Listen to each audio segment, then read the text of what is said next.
بسم اللہ الرحمن الرحیم الحمد للہ وکفا وسلام علی عبادہ الذین اصطفى اما بعد اعوذ باللہ من الشیطان الرجیم بسم اللہ الرحمن الرحیم صفحہ نمبر 42 ہے، پیج نمبر 42۔ اور ہمارا موضوع چل رہا تھا کہ جو تابعین ہیں ان کے ہاں دو قسم کے موقف پائے جاتے تھے فتوے کے حوالے سے۔ ایک تو وہ حضرات تھے جو اس قسم کے مسائل میں سوال و جواب کو ناپسند کرتے تھے جو ابھی تک پیش نہ آیا، یعنی فرضی سوالات جسے آپ کہہ سکتے ہیں کہ دلائل بھی گزر چکے، ان کا موقف بھی گزر چکا۔ اور پھر دوسرا جو موقف ہے وہ یہ تھا کہ بہت سارے تابعین ایسے تھے جو ایسے مسائل میں پڑھنے کو نہ صرف جائز سمجھتے تھے بلکہ انہوں نے اس کو اپنا ایک مشغلہ بنا دیا تھا، ٹھیک ہے نا؟ اور بہت سارے مسائل انہوں نے فرضی مسائل کا جواب دیا جو بعد میں پیش آئے۔ ان حضرات نے پہلے جو موقف رکھنے والے حضرات ہیں ان کے موقف کا جواب یہ دیا ہے کہ جس قسم کی روایات انہوں نے نقل کی ہیں یا بیان کی ہیں جس میں ایسی باتوں سے منع کیا گیا ہے، تو اس کا جواب یہ دیا کہ وہ تقوی اور احتیاط پر محمود تھا۔ اور پھر کل یہ بات ہو گئی کہ جناب نبی کریم صلی اللہ علیہ وسلم نے جو منع کیا تھا سوال کرنے سے، اصل میں وہ آپ علیہ الصلوۃ والسلام کے دور کے ساتھ خاص تھا۔ اس کی وجہ یہ تھی کہ آپ علیہ الصلوۃ والسلام اس بات سے منع فرماتے تھے، اس لیے کہ اگر لوگ سوال کرتے ہیں تو وہی چونکہ نازل ہوتی تھی اور وہی کے نازل ہونے کی وجہ سے وہ جو حکم تھا اس حکم کے اندر تبدیلی آ سکتی تھی۔ مقصد یہ کہ وہ مباح کام ناجائز ہو سکتا تھا، اس لیے آپ علیہ الصلوۃ والسلام نے منع فرمایا کہ کہیں ایسا نہ ہو کہ کوئی سوال کر لے اور ایک جائز اور مباح کام جو ہے اس کے سوال کی وجہ سے ناجائز اور ممنوع ہو جائے، ٹھیک ہے نا؟ پھر اسی طرح ایک روایت نقل کی، حضرت رافع بن خدیج کی روایت نقل کی، ٹھیک ہے نا؟ اور یہی روایت جو ہے وہ اشعث بن قیس کے حوالے سے نقل کی گئی اوپر، ٹھیک ہے نا؟ اور یہ روایت ہے یزید بن ابی سلمہ سے، وہ اپنے والد سے روایت کرتے ہیں۔ اور اس کا خلاصہ یہی ہے کہ اچھا جی، ہاں جی، جو رافع بن خدیج کی روایت ہے اس میں یہ ہے کہ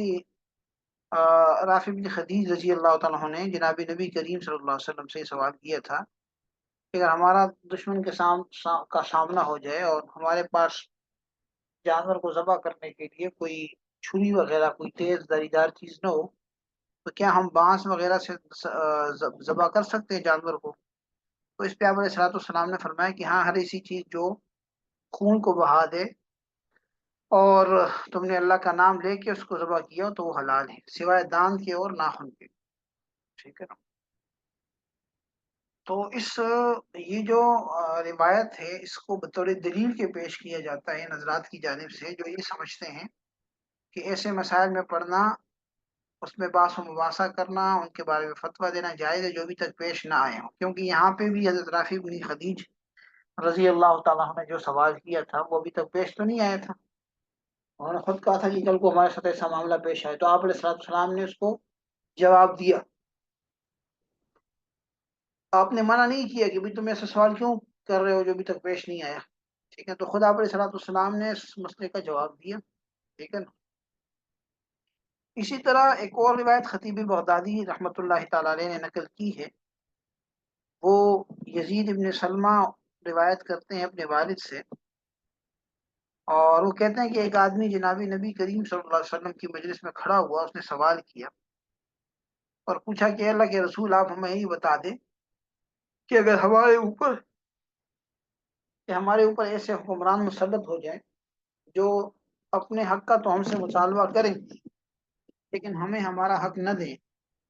تو کیا ان سے ہم قتال کریں، ان سے لڑیں؟ یہ جب سوال کیا تو ایک صحابی کھڑے ہو گئے اشعث بن قیس، اور انہوں نے اس صاحب کو منع کیا اور کہنے لگے کہ آپ نبی صلی اللہ علیہ وسلم سے ایسا سوال کیوں کر رہے ہیں جو ابھی تک پیش نہیں آیا،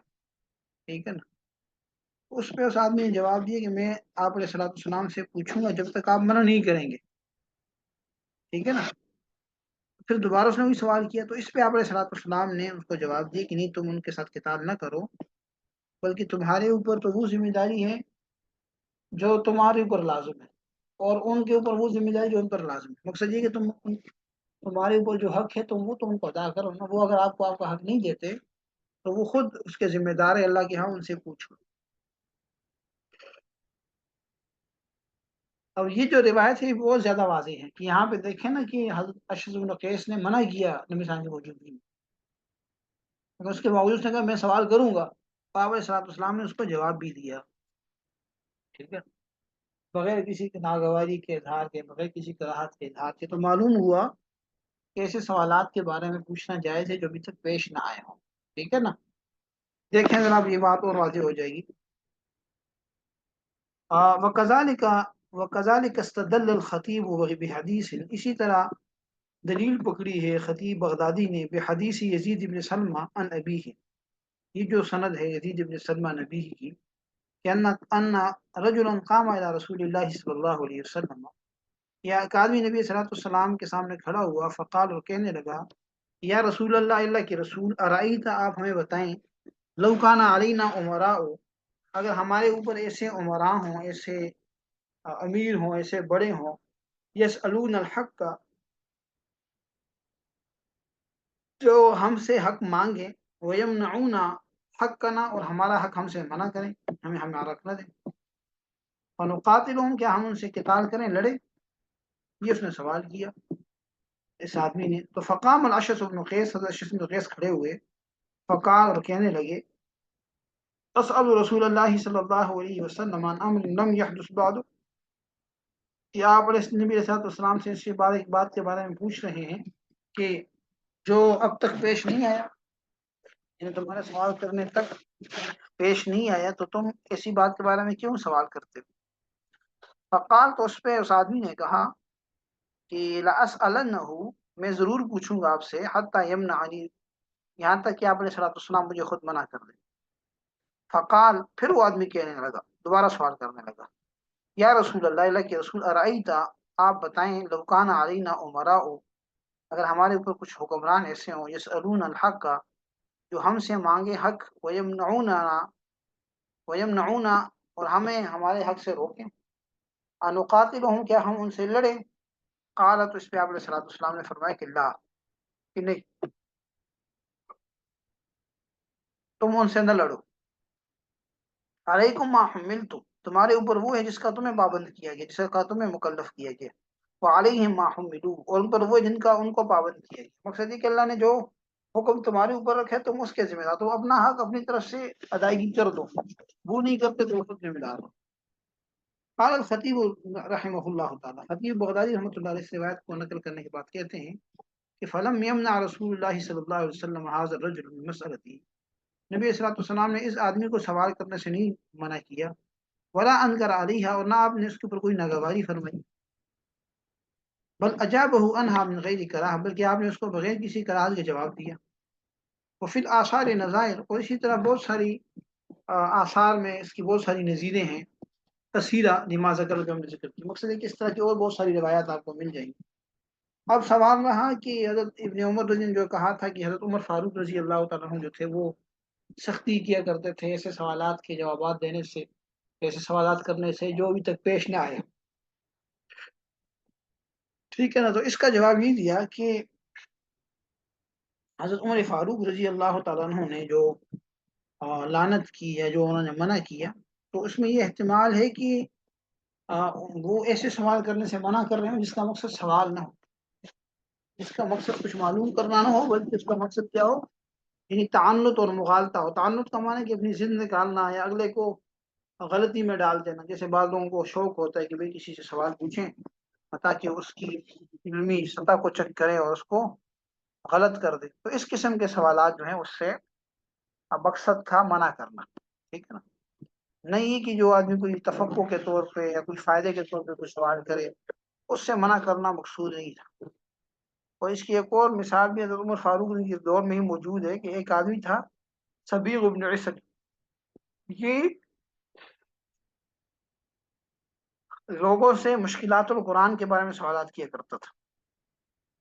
مشکلات القرآن کا مطلب یہ ہے کہ قرآن کریم کے جو مشکل مقامات ہیں یا مشکل مسائل ہیں اس کے بارے میں سوال پوچھ کے لوگوں کے تشویش میں مبتلا کرتا تھا۔ تو اس پہ حضرت عمر فاروق رضی کو خوف ہوا، ڈر ہوا کہ کہیں یہ جو کمزور مسلمان ہیں، نئے مسلمان ہیں، کہیں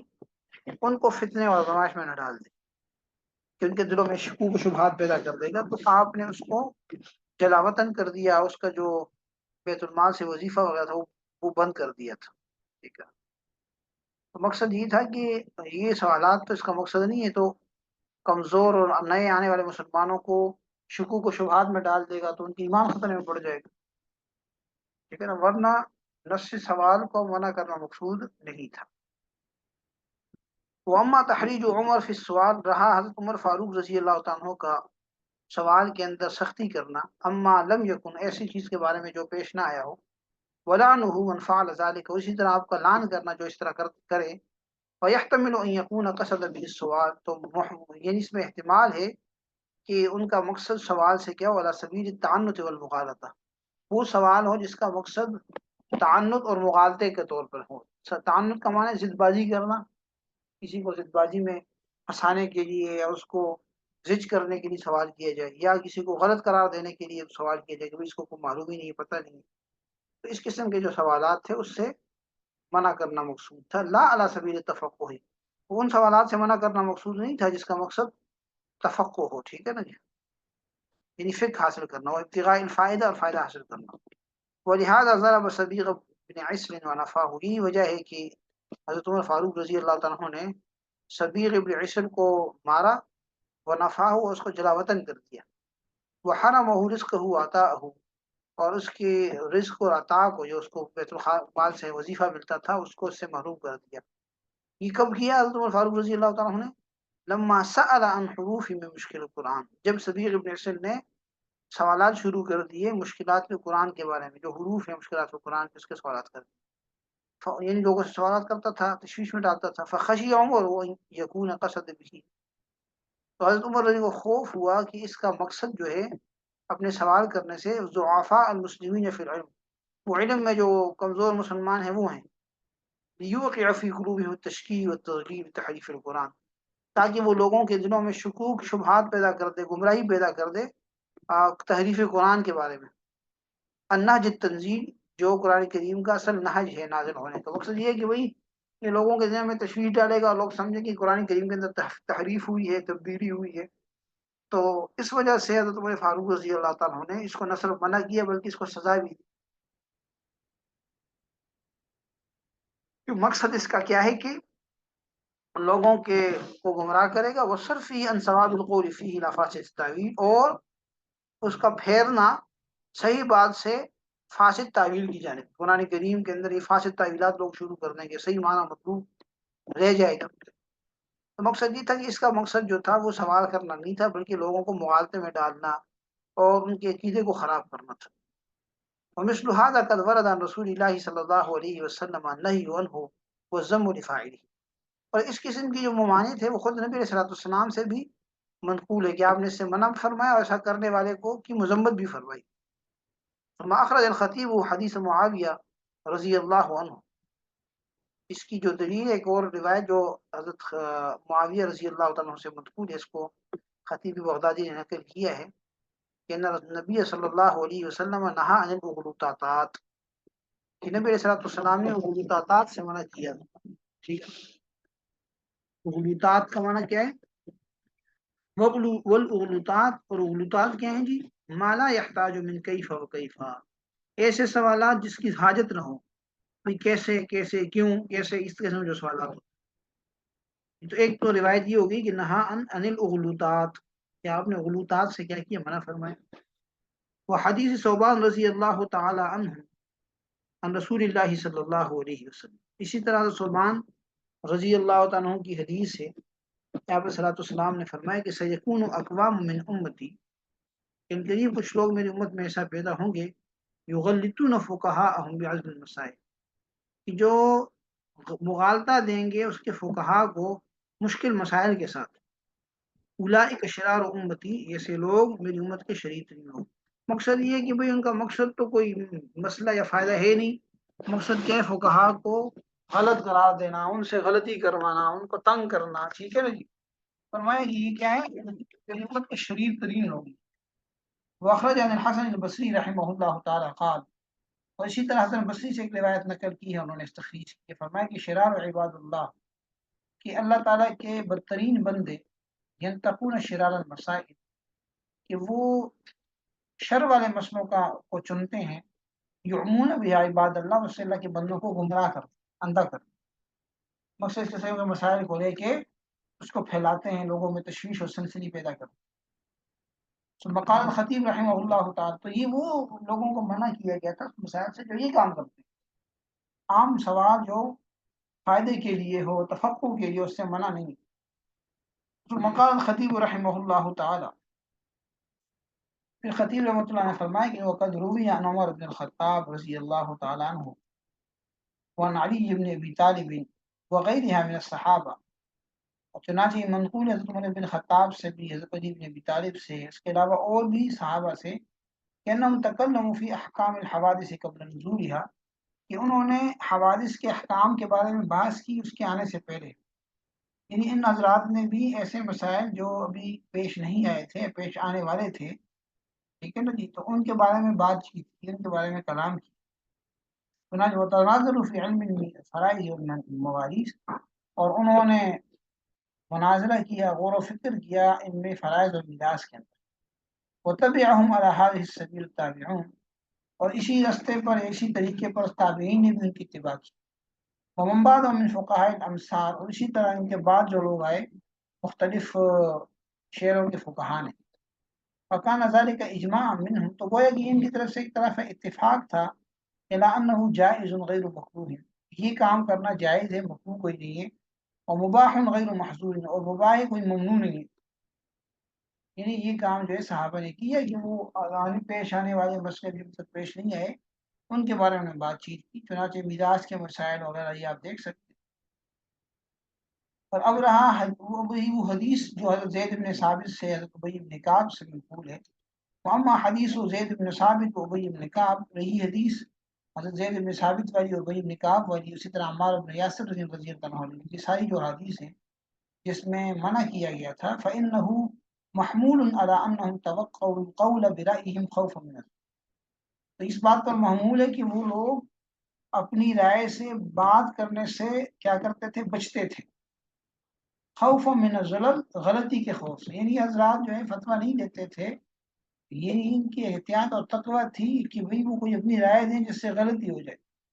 وہیبۃ لما فی الاجتہاد من الخطر، اور ان کی طرف سے ہیبت اور خوف تھا کیونکہ اجتہاد، وہ سمجھتے تھے کہ اجتہاد کے اندر بہت بڑا خطرہ ہے، ورعوا، اور وہی سمجھتے تھے کہ ان لهم ان ذلك مندوحا، کہ ان کے لیے اس کے اندر گنجائش ہے، مندوحہ کا معنی گنجائش ہے کہ جواب نہ دیں، فیما لم يحدث في النوازل، ان مسائل میں جو پیش نہیں آئے نوازل کے اندر، مقصد یہ کہ ان کی ذمہ داری تو نہیں تھی نا، یہ مسئلہ پیش ہی نہیں ہے، ہاں پیش آیا ہوتا پھر تو جواب دینا ان کی ذمہ داری تھی، لیکن مسئلہ پیش نہیں آیا تو یہ سمجھتے تھے کہ ابھی تو ہماری ذمہ داری نہیں ہے، جب مسئلہ آئے گا تو پھر دیکھ لیا جائے گا، اس لیے وقتی طور پہ جواب نہیں دیتے تھے، اپنے آپ کو بچاتے تھے کہ کہیں غلطی نہ ہو جائے، وأن كلامهم فيما إذا حدثت تدعو إليه الحاجة، اور یہ کہ ان کی جو بات ہوگی اس مسئلے کے اندر، جب وہ مسئلہ پیش آئے گا اس کی حاجت ہوگی تو وہ کر لیں گے، مقصد یہ کہ بات تب کریں گے جب مسئلہ پیش آئے گا، ابھی حاجت نہیں ہے تو یہ سمجھتے تھے کہ وہ بات نہیں کرتے تھے، فرمائیں کہ اگر جب مسئلہ پیش آئے گا تو فیوفق اللہ فی تلک الحال، تو اللہ تعالیٰ توفیق دے دیں گے اس صورت میں، اس حالت میں، من قصد اصابت الحق، اس شخص کو جو حق تک پہنچنے کا ارادہ رکھتا ہے، تو مقصد یہ ہوا کہ ان حضرات نے جو کلام نہیں کیا فرضی مسائل میں یا پیش آنے والے مسائل میں، تو یہ ان کا اپنا تقویٰ تھا، اپنی احتیاط تھی کہ کہیں اشتہاد میں غلطی نہ ہو جائے، اور وہ بھی سمجھتے ہیں کہ ابھی تو مسئلہ پیش نہیں آیا اس لیے ہماری ذمہ داری نہیں ہے، جب مسئلہ پیش آئے گا تو پھر اللہ تعالیٰ کسی نہ کسی ایسے شخص کو پیدا فرما دیں گے، ہاں جی، ہمارے ہوتے ہوئے ہمارے بعد ہو تو وہ صحیح بات کا جواب دے دے، ٹھیک ہے۔ وقد روی عن معاذ بن جبل نحو هذا القول، اسی طرح حضرت معاذ بن جبل سے بھی اسی طرح کا قول منقول ہے، ثم اخرج بسند یعنی سند، پھر خطیب بغدادی نے اپنی سند سے روایت کیا ہے، یہ سند سند ابن راشد سے، قال وہ کہتے ہیں سألت طاؤوسا عن شيء فانتهرني، کہ میں نے امام طاؤس سے کوئی بات پوچھی کسی چیز کے بارے میں، تو انہوں نے مجھے جھڑکا، بقالا اور کہا کہ اکانا حاضہ، کیا یہ ہو چکا ہے؟ قلت نعم، میں نے کہا ہاں ہو چکا ہے۔ وقال اللہ، انہوں نے کہا کیا اللہ کی قسم ہو چکا ہے؟ قلت اللہ، میں نے کہا ہاں اللہ کی قسم۔ قال، پھر انہوں نے کہا امام طاؤس نے کہ ان اصحابنا اخبرونا عن معاذ بن جبل، کہ ہمارے اساتذہ نے یا ہمارے ساتھیوں نے ہمیں خبر دی ہے معاذ بن جبل کے حوالے سے کہ انہو قال، کہ انہوں نے فرمایا کہ ایھا الناس، اے لوگو، لا تعجلوا بالبلاء قبل نزولہ، کہ تم مصیبت کے آنے سے پہلے، اس کے نازل ہونے سے پہلے جلدی نہ کرو۔ یہاں مصیبت مراد نہیں ہے، یہاں پہ بلا سے مراد نیا پیش آنے والا مسئلہ ہے، ٹھیک ہے نا؟ یعنی جو نیا پیش آنے والا مسئلہ ہے، جب تک وہ آیا نہیں ہے تو اس کی طرف جلدی نہ کرو، ٹھیک ہے نا؟ کیونکہ اگر تم ایسا کرو گے تو پھر کیا ہوگا؟ فَيَذْهَبُ بِكُمْ ہا ہونا وہاں ہونا، ٹھیک ہے نا؟ تو وہ تمہیں لے جائے گا ادھر اور ادھر، ہاں ہونا وہاں، اس طرف اور اس طرف، مقصد یہ کوئی دائیں جائے گا کوئی بائیں جائے گا۔ فَإِنَّكُمْ إِن لَمْ تَعْجَلُوا، اور یقیناً اگر تم ایسا نہیں کرو گے، جلدی نہیں کرو گے، بالبلاء قبل نزولی، یعنی نئے آنے والے مسئلے کی جانب اس کے نازل ہونے سے پہلے اگر تم ایسا نہیں کرو گے، جلدی بازی نہیں کرو گے، تحمل سے کام لو گے، اور فرمائے کہ لم ينفك المسلمون، تو ہمیشہ مسلمان اس حالت میں رہیں گے کہ ان یکون فیہ من، کہ ان کے اندر ایسا شخص ہوگا اذا سئل سدد، کہ جب اس سے پوچھا جائے تو اس کی تصدیق ہو جائے، مقصد اللہ کی جانب سے اس کو توفیق ہو جائے، صحیح جواب دے دے۔ او قال، یہی فرمایا کہ وفقا، اس کو توفیق دیں، جب اس سے پوچھا جائے تو اس کو توفیق دے دی جائے گی۔ قال الخطیب، امام خطیب فرماتے ہیں وَهَذَا فِعْلُ أَهْلِ الْوَرْعِ وَالْمُشْرِكِينَ عَلَى دِينِهِمْ، یہ جو عمل تھا یہ اہل تقوی کا اور اپنے دین کے معاملے میں خوف رکھنے والوں کا عمل تھا۔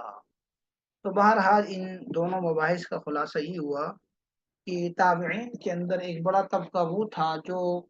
ایسے مسائل کے اندر سوال و جواب کو ناپسند کرتا تھا جو ابھی تک پیش نہ آئے ہوں۔ اس سلسلے میں بہت سارے آثار اور روایات صحابہ کا عمل ان کی دلیل ہے، اور ان کا ماننا یہ تھا کہ جب تک مسئلہ پیش نہیں آیا تو تب تک ظاہر ہے اس کو جواب نہ دینے کی گنجائش ہے، ظاہر مسئلہ پیش نہیں آیا، اور جب مسئلہ پیش آئے گا تو اس وقت اللہ تعالیٰ توفیق دے دیں گے اور کوئی نہ کوئی اس کا جواب دے دے گا۔ جبکہ دوسری طرف وہ فقہا تابعین تھے جو یہ سمجھتے تھے کہ ایسا مسئلہ جو ابھی پیش نہیں آیا اس کا جو جواب ہے وہ دیا جا سکتا ہے، اور انہوں نے نہ صرف جواب دیا بلکہ اس کام کو اپنا مشغلہ بنایا، اور ان حضرات نے مانعین کی دلیل کا جواب یہ دیا کہ بھئی ان کا جو عمل تھا وہ تقوی اور احتیاط پر مبنی تھا، ٹھیک ہے نا؟ ورنہ خود بہت ساری روایات ہیں جس سے یہ معلوم ہوتا ہے کہ نبی علیہ الصلوۃ والسلام نے ایسے مسائل کا بھی جواب دیا جو پیش نہیں آئے، جیسے حضرت رافع بن خدیج کی روایت ہے، اسی طرح بعد والی جو دوسری روایت تھی، ایک آدمی نے سوال کیا اور پھر ایک صحابی نے ان کو منع کیا، کیوں ایسا سوال کر رہے ہو جس سے جو ابھی تک پیش نہیں آیا؟ اس نے کہا نہیں میں تو پوچھوں گا، ٹھیک ہے نا؟ بہرحال ایسے مسائل کے اندر غور و فکر کرنا یہ جائز ہے، بشرطے کہ اس کا مقصد صحیح ہو۔ هذا هو المرام واللہ اعلم بحقیقت الکلام۔ السلام علیکم ورحمۃ اللہ وبرکاتہ۔